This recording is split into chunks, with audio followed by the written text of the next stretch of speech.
avec nous, Farid Bouabdella, que tout le monde connaît à Saint-Étienne, un de ces acteurs de la vie culturelle et sociale et associative de notre belle région stéphanoise. On est heureux de vous avoir avec nous, Farid. Comment allez-vous d'abord? Tout d'abord, merci d'avoir m'accueillir dans ce nouveau concept d'interview qui est très très original et qui permet de donner un peu de lumière justement dans ce monde assez du confinement, comme on dirait, hein. Moi, ça va, hein, on n'a pas, je pense qu'on n'a pas à se plaindre, du moins, voilà, on n'a pas à se plaindre par rapport à d'autres qui subissent un confinement plus dur, je pense, que ce qu'on vit nous, quoi. Alors, avec vous, eh bien, on va passer en revue quelques-unes de vos activités et bien sûr, on va revenir sur la dernière édition du Festival des Arts Burlesques dont vous êtes l'animateur et la cheville ouvrière, un festival qui s'est terminé juste avant le confinement. Euh, oui, c'est vrai que je suis, mais il y a toute une équipe autour de moi, et notamment le président Bernabé, plus des bénévoles qui font la réussite de cet événement aujourd'hui, depuis 3 ans. C'est vrai que nous sommes passés à côté des arrêtés ministériels et préfectorales concernant les salles. Au fur et à mesure de 5 000, on descendait à 1 000 et ainsi de suite. C'est vrai que nous avons eu de la chance, mais j'imaginais juste à un instant si on aurait dû arrêter le festival en plein milieu, ça aurait été par contre une catastrophe pour nous, parce que aujourd'hui le Festival des Arts Burlesques, c'est 70% de fonds propres, dont 64% de billetterie. Si on arrêtait la billetterie, on sait que les subventions publiques n'auraient pas été on n'aurait pas eu le soutien de plus de ce qu'on a d'habitude. Donc, je pense que ça aurait été la catastrophe à ce moment-là.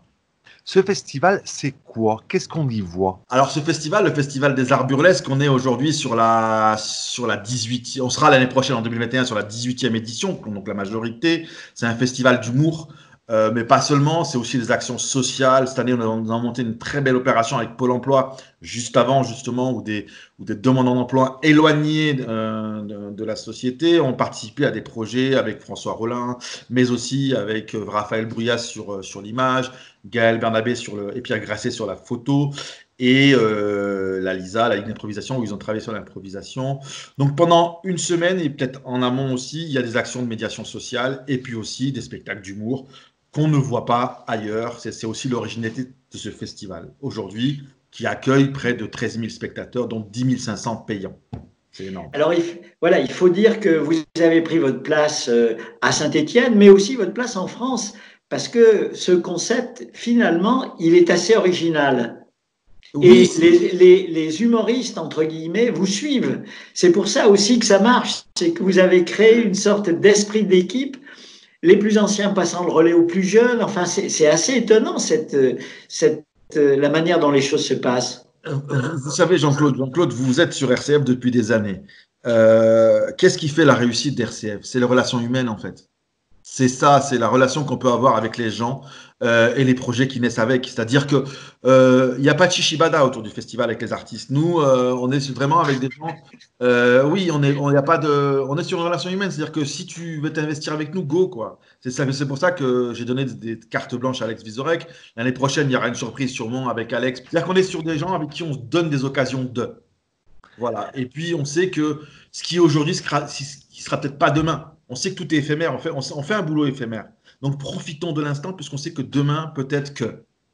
Ce sont des artistes de la région.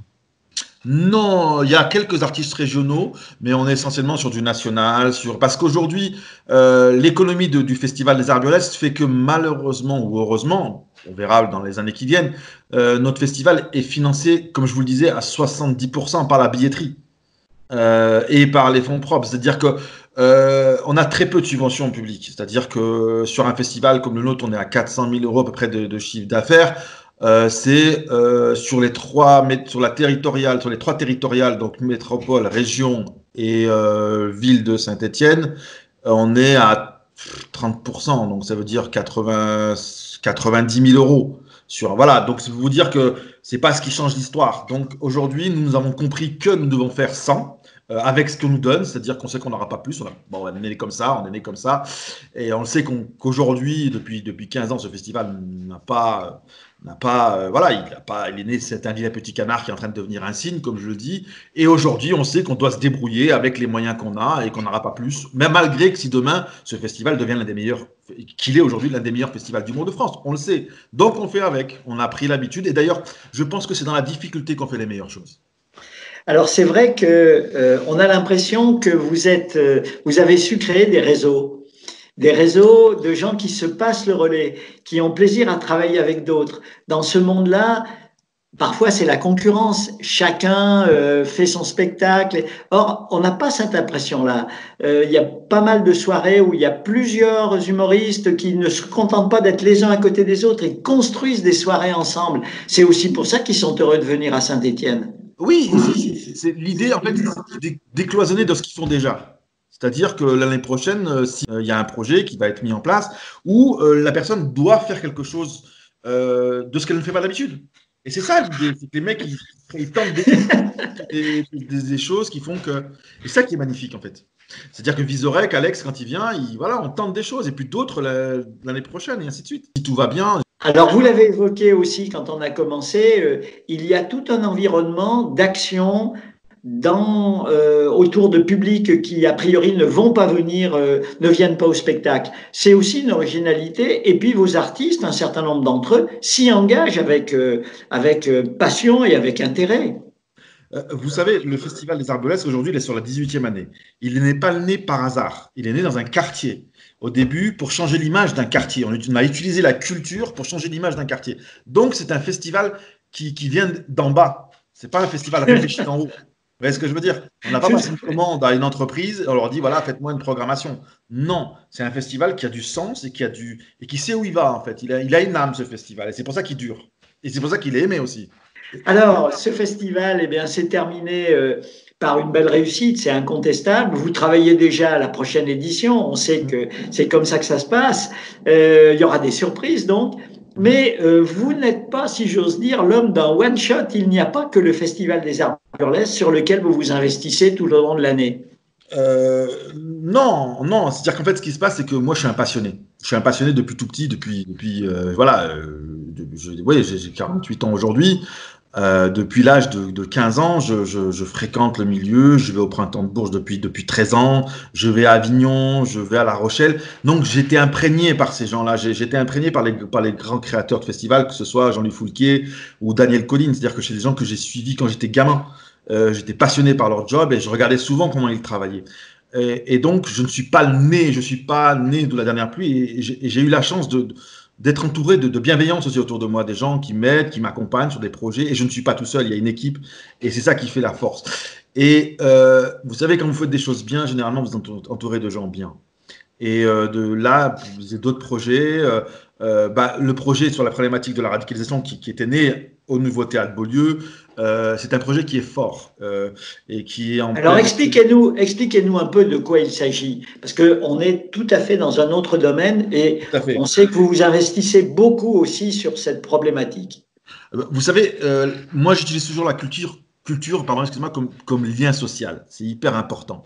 La culture n'est pas faite que pour ceux d'en haut. Je pense que la culture est faite pour tout le monde. Et justement, il faut aussi connaître l'autre pour pouvoir avancer. Alors, moi, depuis des années, je mets des actions en place grâce à la culture. Et depuis 3-4 ans, on a un gros souci, hein, comme vous savez, sur la problématique de la radicalisation. Et il fallait sensibiliser ces jeunes justement pour éviter qu'ils basculent du côté obscur. Et donc le nouveau théâtre Beaulieu à l'époque avait créé un projet qui s'appelait Comprendre pour mieux agir, avec des partenaires, que ce soit le ministère de la Justice. Et ce projet va perdurer malgré la fin du nouveau théâtre Beaulieu. Ce projet sera aujourd'hui porté par un grand organisme qui intervient beaucoup sur la problématique de la radicalisation, c'est la Gazef. La Gazef, notamment avec sa directrice Anne-Marie Fauvet, qui est très investie sur ces sujets-là, on a décidé que ce projet serait porté par la Gazef, donc en novembre 2020, où je reste le programmateur en freelance de ce projet-là.